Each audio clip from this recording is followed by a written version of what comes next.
Bonjour et bienvenue dans cette nouvelle vidéo. Aujourd'hui, je vais vous présenter mes objectifs pour l'année 2022.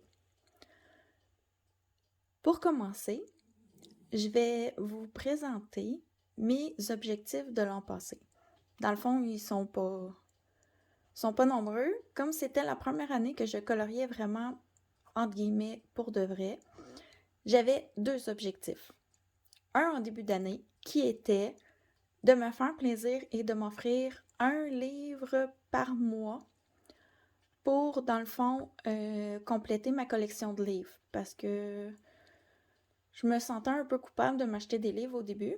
Ça n'a pas duré longtemps puisque mon objectif de 12 livres en 2021 à m'offrir s'est transformé à 151 livres total dans ma collection, dont j'en ai acheté 109 en 2021.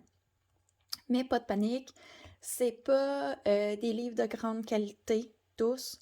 C'est pas des livres très chers. Par exemple, moi j'ai eu la grande chance un jour de rencontrer, entre guillemets, ma Noël. Sur Marketplace, j'ai trouvé les 4 livres de Clara Markova qui me manquaient pour 40$ pour les 4. Donc j'ai payé 10$ chacun, 9 en très très bon état, pas corné, pas plié. Je pense que la personne n'avait jamais ouvert les livres. Les marque-pages venaient avec. J'étais super contente. La même personne vendait dans le fond, 2 livres de Kanako Egusa pour 20$. Puis quand je suis arrivée sur place, comme j'avais pris les 4 Clara Markova plus les 2 Kanako Egusa, elle m'a donné en cadeau les cartes postales de Kanako Egusa que je n'ai pas payé. Donc pour 60$, j'avais tout ce matériel. Je pouvais pas dire non. Mais c'était comme un cadeau. J'ai vraiment eu l'impression de rencontrer Mère Noël cette journée-là. J'ai des livres que j'ai payés sur Marketplace de mandala et je pense qu'on commence tout par acheter un peu tout et n'importe quoi que j'avais payé 2$. Donc, j'en ai acheté vraiment beaucoup. Je crois que je vais vous faire une vidéo pour vous présenter mes livres. Cette année, j'ai découvert aussi Book Outlet. J'ai acheté les mythographiques. J'ai payé 5 à 6$ chacun. Donc ça aussi, ça l'agrandit rapidement ma collection de livres puisque j'en ai commandé vraiment plusieurs. J'ai découvert aussi l'Ireka. C'est une librairie dans laquelle on peut acheter des livres en français. Puis ils vendent les livres à colorier Hachette et Rose. Et l'avantage, comparativement à Amazon, c'est qu'il n'y a pas de frais de transport et le coût des livres est très raisonnable. Donc, encore une fois, j'ai fait de grosses commandes chez eux. Exemple, sur Amazon Canada, si je veux faire venir des marque-pages, je paye environ 12$ canadiens les marque-pages et j'ai environ 10$ de frais de transport. Chez l'Ireka, je paie 10$ pour les mêmes marque-pages et je n'ai pas de frais de transport. Fait que ça revient à peu près à la moitié du prix. Moi, mon vitro tome 1, je l'ai acheté sur Amazon. J'ai payé 60$ avec les frais de transport, puis il est arrivé endommagé. Si on regarde chez l'Ireka, je crois de mémoire que c'est 35 ou 36$ environ, pas de frais de transport. Puis chez l'Ireka, les livres arrivent en super bêta. Donc j'ai regretté d'avoir pris mon livre là, mais à l'époque, je ne connaissais pas ce vendeur. Donc oui, ma collection, elle est grande, mais j'ai profité de beaucoup d'aubaines et j'ai acheté beaucoup de livres neufs, mais sur des sites où ils vendent des livres usagés. Donc, pour 2022, je me suis donné un autre objectif qui ne sera pas 12 livres, puisque j'ai bien réalisé cette année que ce n'était pas réalisable dans mon cas, moi qui adore les livres et qui suis une collectionneuse de livres. Ensuite, deuxième, dans le fond, objectif que j'avais pour 2021, c'était d'aller à chacun des mois depuis que j'ai mon vitro dedans. Peu importe si je commençais un dessin et que je ne le terminais pas, mais j'avais besoin, je ressentais le besoin d'aller dans mon vitro tome 1. Dans le fond, j'aime ça parce que ça me détend, c'est pas un cassage de tête, je sais pas, il est particulier ce livre-là et il me parle beaucoup. Donc, j'ai tenu mon objectif, sauf pour le mois de novembre. En novembre, j'ai vraiment pas beaucoup colorié, j'ai pas eu le temps. C'est le seul mois depuis que je l'ai dans l'année que je ne suis pas allée dedans. Fait que ça, je suis quand même assez fière de cet objectif-là. D'ailleurs, je vais le répéter l'an prochain, mais je l'ai un petit peu modifié. Donc, pour 2021, ça se termine pour mes objectifs. Je vais maintenant vous présenter mes objectifs 2022. Dans ce petit livre, je note tous mes défis, challenges, wishlist, mon matériel épuisé à renouveler. C'est comme pour penser, pour pas oublier. C'est mon rappel mémoire. Donc, j'ai mis mes objectifs pour l'an prochain. Ici, j'ai censuré avec des post-it. Dans le fond, ça fait partie de ma wishlist. Donc, objectif 2022. Dans le fond, je voulais me donner 10 objectifs. Je suis arrêtée à 8. Mais ça me laisse de la place au cours de l'année. Comme quand j'ai eu mon vitro, je l'ai eu, je pense, au mois de juin, au juillet. Je suis plus certaine. C'est à l'été, en tout cas. Donc, j'avais rajouté un objectif l'an passé. Donc, je me suis laissé une porte ouverte pour me rendre jusqu'à 10 en cours d'année, dépendant mon coloriage, comment il va évoluer. Donc, premier objectif, prendre moins de challenges et de défis. J'ai commencé par ça cette année, puisque je me suis rendu compte que je me créais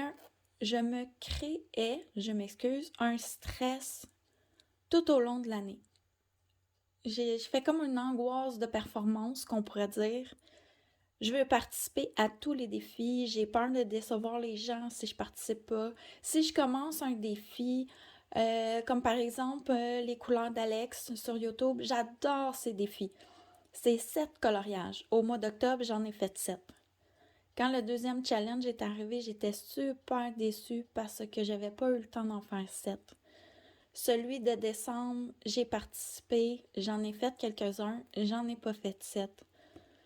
Au début, j'étais super déçue de moi-même de ne pas avoir réussi à compléter le challenge. Mais dans le fond, elle ne nous demande pas, Alex, de faire 7 dessins. C'est moi qui m'imposais ça. Puis, comme je suis de plus en plus de gens sur Instagram et sur YouTube, j'ai de plus en plus de défis qui s'ajoutent à chaque mois. À un moment donné, là, j'ai compris que je ne peux pas tout faire. Donc, j'ai décidé d'en prendre moins, de ne pas me mettre cette pression-là, parce que je pense qu'à long terme, je pourrais finir par ne plus aimer colorier, puis pourtant, j'aime beaucoup ça. Au mois de novembre et décembre, j'ai pas colorié beaucoup, j'ai dû me parler fort, me dire que ça donnait rien, de me stresser, de me dépêcher. J'ai fait un coloriage en décembre que j'ai voulu faire plus rapidement parce que à la fin du mois, je m'étais engagée à faire 2 coloriages pour un défi. Puis,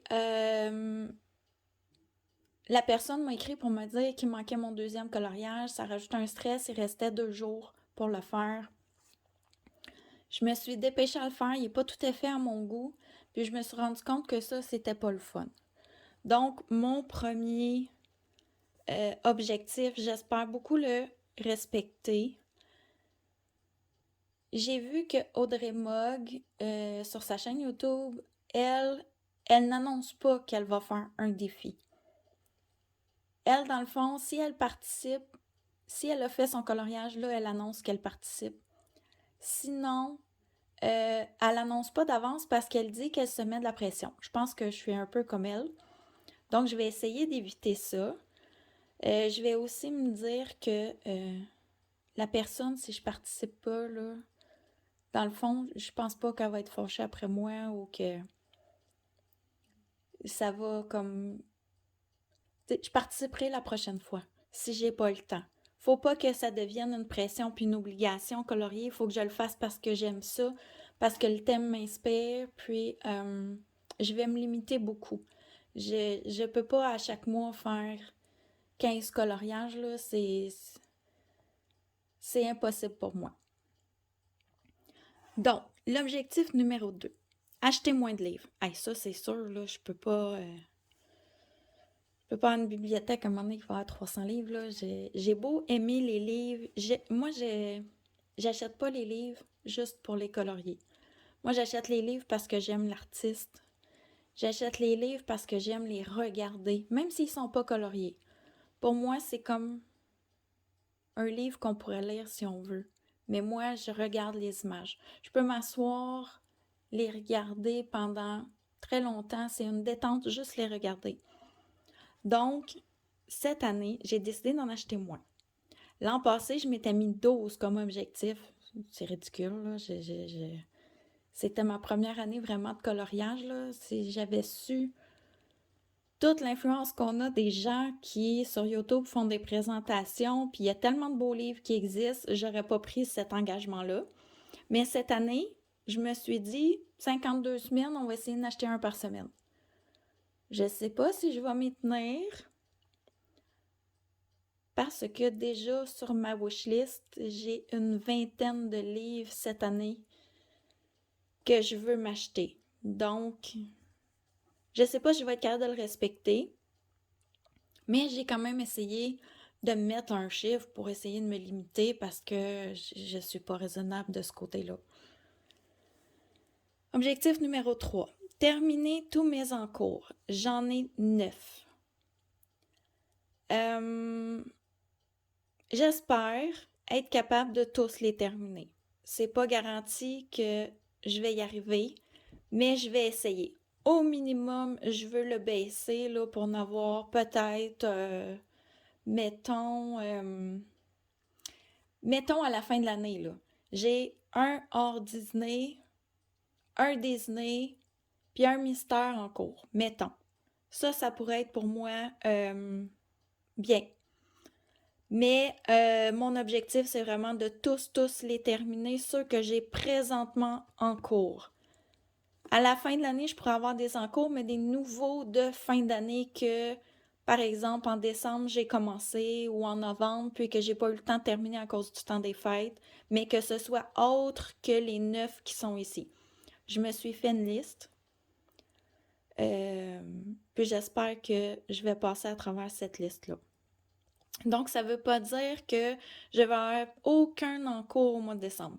Ce que ça veut dire, c'est que tous mes encours qui ont été créés cette année, je veux les terminer.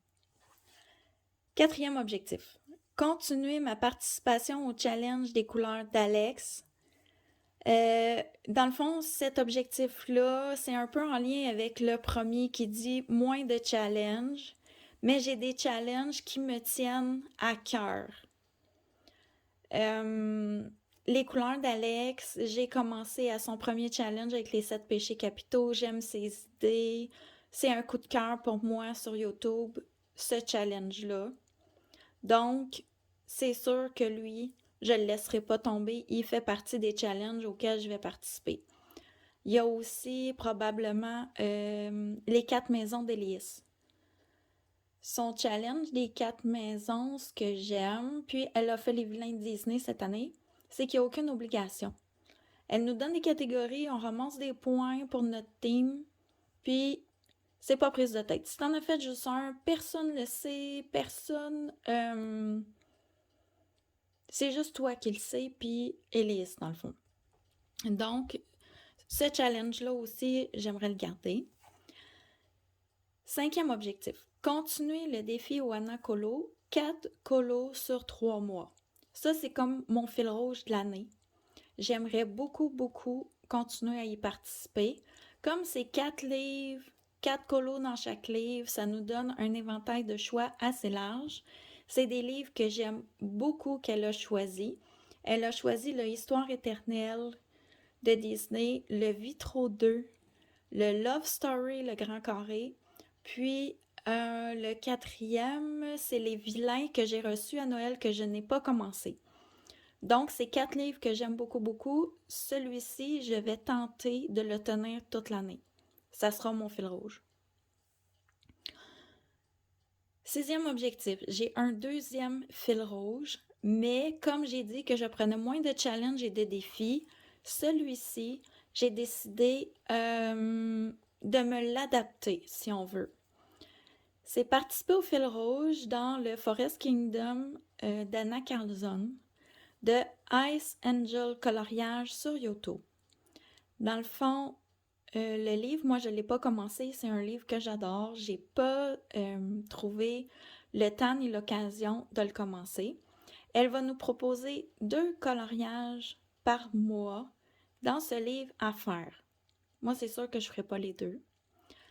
Mon objectif, c'est de faire 6 coloriages sur les 12 mois dans ce livre. Donc, elle va en proposer 24 dans l'année.